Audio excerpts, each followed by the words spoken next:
The Becoming Unsilenced podcast is about awakening to the greatest potential you always were. Listen to teachings, interviews, and inspiring stories of others who have challenged the accepted, expanded possibility, and merged modern day life with ancient wisdom to discover their greatest potential. When you become fearless, you become limitless. Now be inspired by today's episode. I'm so excited to be with you today. This is the first episode of a podcast that's been in the planning stages for a long time. Yet it had to wait until the alignment was clear inside of me, and the message was clear, and the timing is right. And that is today. So welcome. I want to share with you a little bit about my own journey of becoming unsilenced and where the name of this podcast came from. When I was 16, I had this great inner awareness inside of me that I had the ability to use my voice for some great purpose. I had seen it several times when I had spoken to groups of my peers, and they would sit on the edge of their chairs and listen. And it just always kind of shocked me because I was the quiet kid. I was the one who hid in the backgrounds and in the shadows, not wanting to be noticed or seen. But I knew from those experiences there was a great seed of potential inside of me. And I was really curious about that for a short amount of time until life happened. And then I really completely forgot about it, except for repeatedly throughout my life, there would come this sense of inner urging that there was something greater for me. So at 16, my family had just left a religious group, much more of a cult, where it was a very controlling, abusive environment. And a lot of, the things that happen inside of toxic relationships or organizations definitely were alive there. So a lot of being told how to think, being told how to operate according to someone else's standards, and then being belittled and demeaned if you didn't operate perfectly according to those standards. So when not the day I turned 15, but on 3 days before I turned 15, my family separated from this church. And it was a huge, huge decision because we knew that when we walked away from it, because their practice was shunning, that we would immediately lose all of our family and connections. And because we weren't ever encouraged to have connections outside of that, we knew that we didn't have a solid base of other people in our lives to be a good support system. But it was my parents and myself and 3 of my siblings. And then one day the pain to stay the same became greater than the pain of change. It's like that pain of the caterpillar who is in this cocoon that is tight, but yet it's also cozy. And it's, even though it's dark, it's warm, and there's some security inside of what's known. And there's a lot of insecurity in the unknown. But the caterpillar would actually eventually die if it didn't go on to break free of that cocoon. And I want to equate that death with our own death of accepting and giving in to our circumstances. because I had two uncles who clearly saw the the trauma that this organization church was imposing on people, yet they couldn't face their own fear of making the decision to walk away from it. They gave in to that fear, and it really caused them to disconnect from all of the possibilities that they could have had in life. And our family instead embarked on a journey that was completely unknown. And so, as a young person, I went to school the next day with all my typical friends not speaking to me. Everything shifted in my world, but yet I was silent. I didn't speak out to anybody outside of my family about this because there was shame in it. There was shame in how could have you been so duped to be in this place of allowing other people to control your life. And also, when you've been raised in an environment like that, even though you see some things are not right, you don't see how much that's infiltrated every piece of your being. So there's a lot of unwinding that has to happen from that. And it actually has taken me quite a journey to unwind from that. But that's where the silencing in my life began. The silencing began with this idea that it wasn't safe to share what you thought about things. It wasn't safe to be who you were. It wasn't safe to be me because it didn't measure up to somebody else's standards. So I look at that silencing placed on us. Many things were placed on me from that group. And in our world in general, our voice, especially as women, is silenced in so many ways. We only have to pause and think back to how long have women had the right to vote? How long have women had the right to own property and have a bank account? Those things have all been granted to us as rights only in the last few generations. So women have traditionally been treated as a lesser species, a lesser sex. And there's a lot of silencing that's come that we've taken on. We've taken on the cloak of this silencing just because we don't know any different. When I was growing up and I look at who were the leaders in my community, of course, in the church I was in, women were not allowed to have any leadership role or position or, be seen too much or heard too much. In my high school, my schools, it was always a male in a leadership role. The doctor I went to was a male. My first boss was a male. In fact, I think almost all my bosses have been males. So there are many silent messages that we've gotten as women that it's not okay to speak up. I eventually went on to be in a marriage where I carried those things into that marriage, feeling like it wasn't okay for me to speak up. When I did speak up, there was harshness and conflict and retaliation, and I didn't know how to deal with that. And instead, I perceived that it was my fault because I spoke up.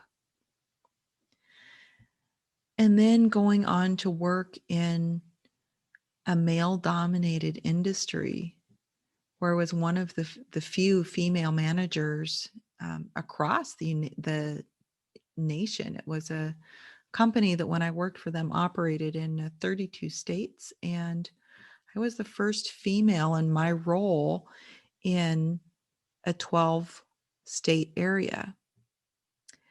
And I didn't realize then the impact that being the only female in that role had, but it was a paving of the way for other women. And there were many times when I felt like I had to prove my knowledge and my ability and my skill 3 to 4 times more than my male counterparts. And of course, for much of that, I was paid a much lower wage than my male counterparts.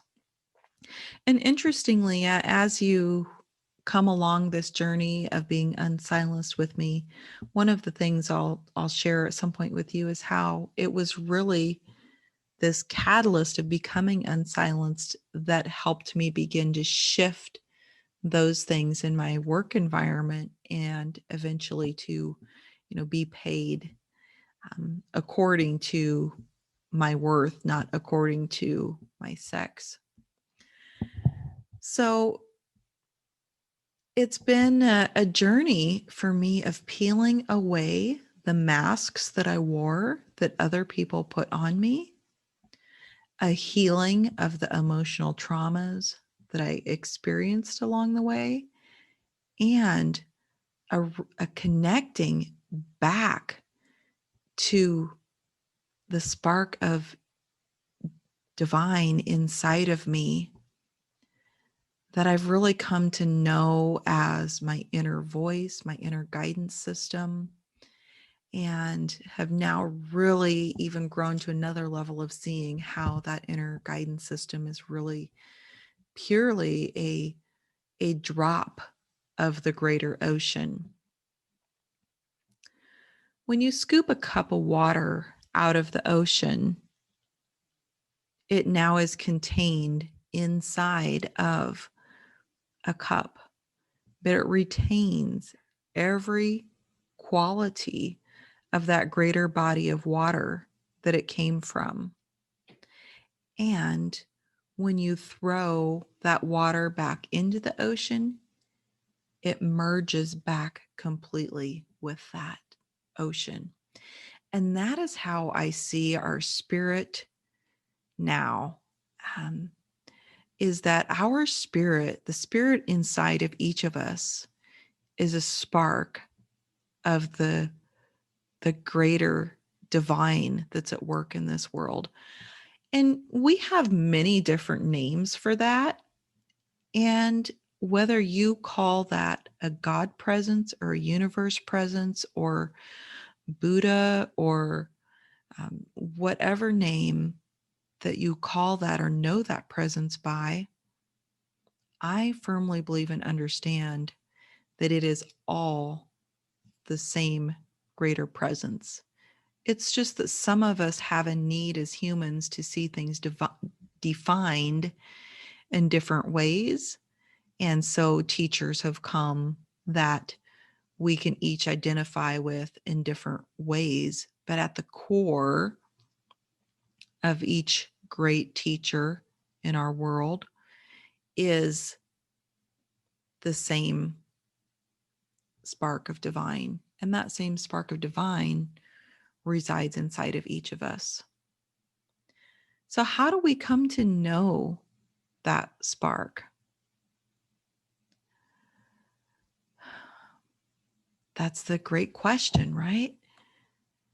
And many people have sought many answers to that. Well, if you are in or have come from circumstances like I did, where you've gone through an extreme amount of emotional trauma, and maybe where it seems like just one thing after the other in your life has just continued to set you back or just keep you from reaching this to a new level that you know and sense is inside of you, then that pain is calling you to a greater awareness of who you are. I believe that all circumstances in our lives are designed as teachers to wake us up and return us to a connection with our spirit and our soul. And only then can we know and understand the purpose or the role that we're here to play in this world. It's only when we don't see those circumstances as the catalyst to awakening where we really become entrenched in great suffering. So when we don't see any purpose or any reason for the painful circumstances that we're going through, then it lends itself to being a victim, to feeling like we're surviving everything in our life, to playing small, and to blaming those circumstances for why we aren't happy or where we would really desire to be. So if instead of looking at those circumstances as the problem, what if you could turn that around and look at them as the greatest gift that is asking and inviting you to a greater awakening to your true role in this world? What would that do for your life if you could see circumstances through that lens instead of feeling like the circumstances, like everybody else, is doing something to you? I work with many women who come from a background of emotional trauma. Many have survived crazy things much beyond what I've experienced in my life. They've come from relationships filled with toxicity and addiction and violence. And they're struggling to, one, know if they deserve to find a way out of that. And two, they're hoping and clinging to these threads of hope that there's, a better way, that there's some path of escape from all of this. And what I'm here to tell you is, wherever you're at on your journey, whatever the painful circumstances around you are reflecting, it's here as an awakening, inviting you to step up to this greater sense of who you are.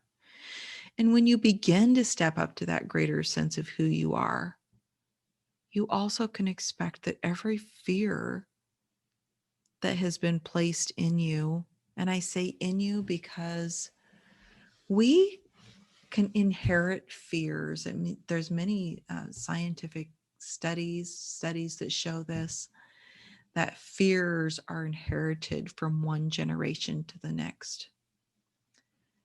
And so the fears that are inside of you have probably come from your own experiences, the experiences of your family where you were growing up, and a collection of the experiences that your parents experienced in their own lives. And when we go on this path of awakening, every one of those fears is going to present itself almost as a roaring lion.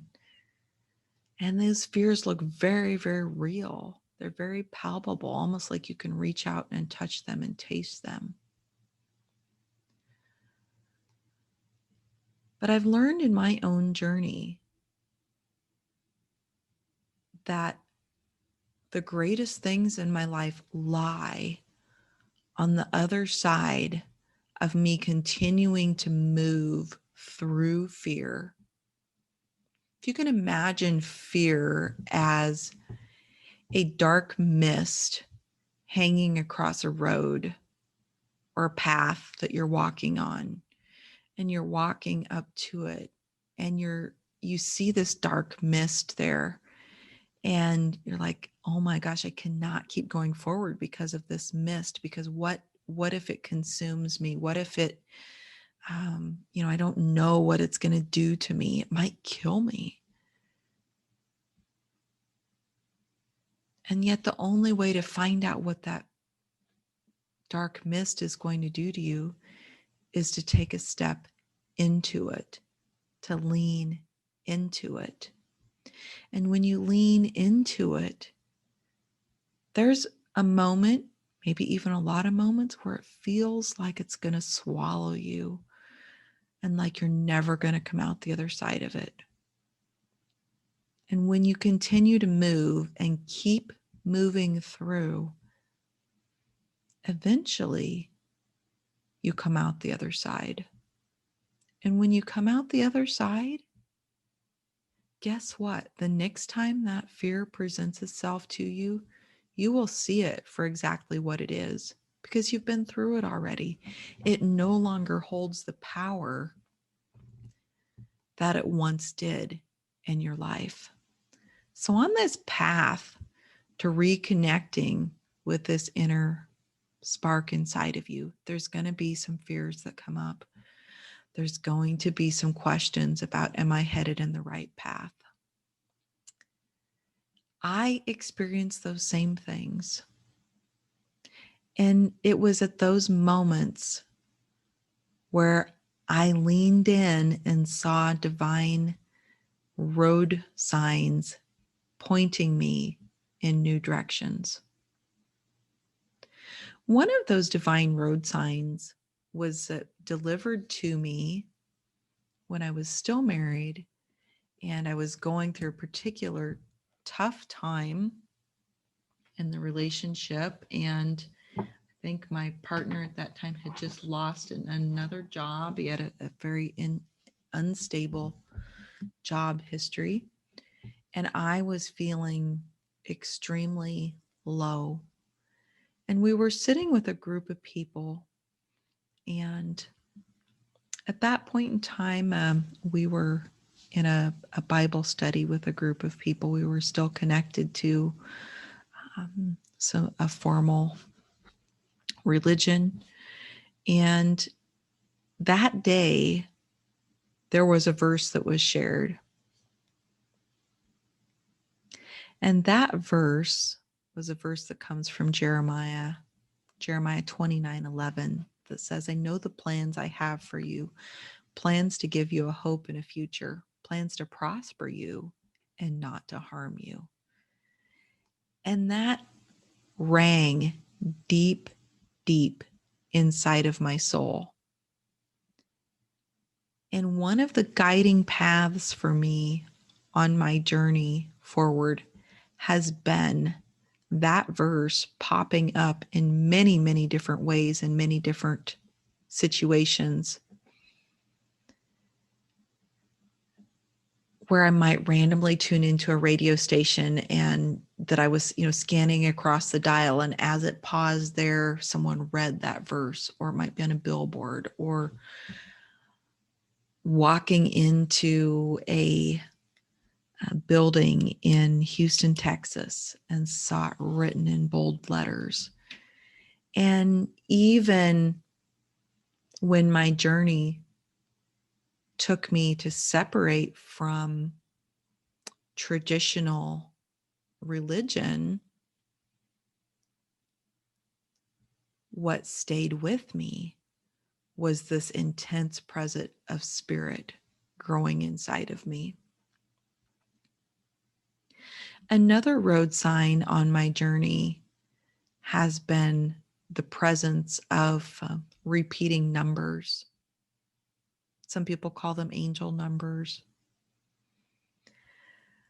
I call them angel numbers because I think they're there as guiding marks for you on your journey. And the number that I've seen repeatedly on my journey is the number 22, and many different versions of it. It might be 222 or 888, which is multiples of 2. But the first time I became aware of this number was I was headed from Nebraska to Oklahoma to deliver a presentation, the first of the kind. I was running a pilot program inside of the company I worked for that was working to level up managers and bring mentoring and coaching together. It was a huge, shifting, monumental project for me. And as I was driving down to this place where I was going to have my first, day-long seminar around this. And as I drove, I went past exit 22. The time on my clock was 222, and my odometer had a series of 2s in it. Now, I still don't have any idea how I saw all of that at once, but I did. And it got me curious, wondering what the heck were these 2s trying to get my attention for? And when I did some research, the meaning behind, or that many people have assigned to angel number 222, is keep on going. You're headed in the right direction. Keep on going. And I can't tell you how many times throughout my journey that those numbers have popped up on a receipt, in a random phone number. Even when I got my new phone number, they assigned me, without me asking, a number that ended in 222. So these are ways that when you begin to open up and look for these signs, look for the resonance inside of you, that you know something, that you're being called to something greater. These are signposts that point you in the direction of connecting back to this person that you've always been inside, but it's almost like you've just gone asleep to who that person really is, and the power and the presence that that inner being inside of you has. So if this resonates with you, I encourage you to continue to tune in as we unfold this podcast series, to invite your friends who also share these same ideas and beliefs to connect. Because on this journey, we're going to talk about many things, but the ultimate purpose is to guide you back to who you have always been all along. There's many teachers and coaches have played a role in that in my own life. Wayne Dyer is the teacher who probably has played the greatest role in the beginning of that awakening. Eckhart Tolle has been a significant teacher, Michael Singer. And then the coaches that I've worked with have played a vital role in helping me to release the trauma that was clogging my own connection with myself, and help me again connect to the greatness that was laid on the road ahead of me. It's what led me to become a coach. And I see every day lives being changed through that coaching work. So I invite you to stay along on the journey and to sign up to receive updates as soon as each episode is released. There will be a link down below for you. Thanks for being along for today's episode. Show us your love by sharing it with a friend and have an inspired day.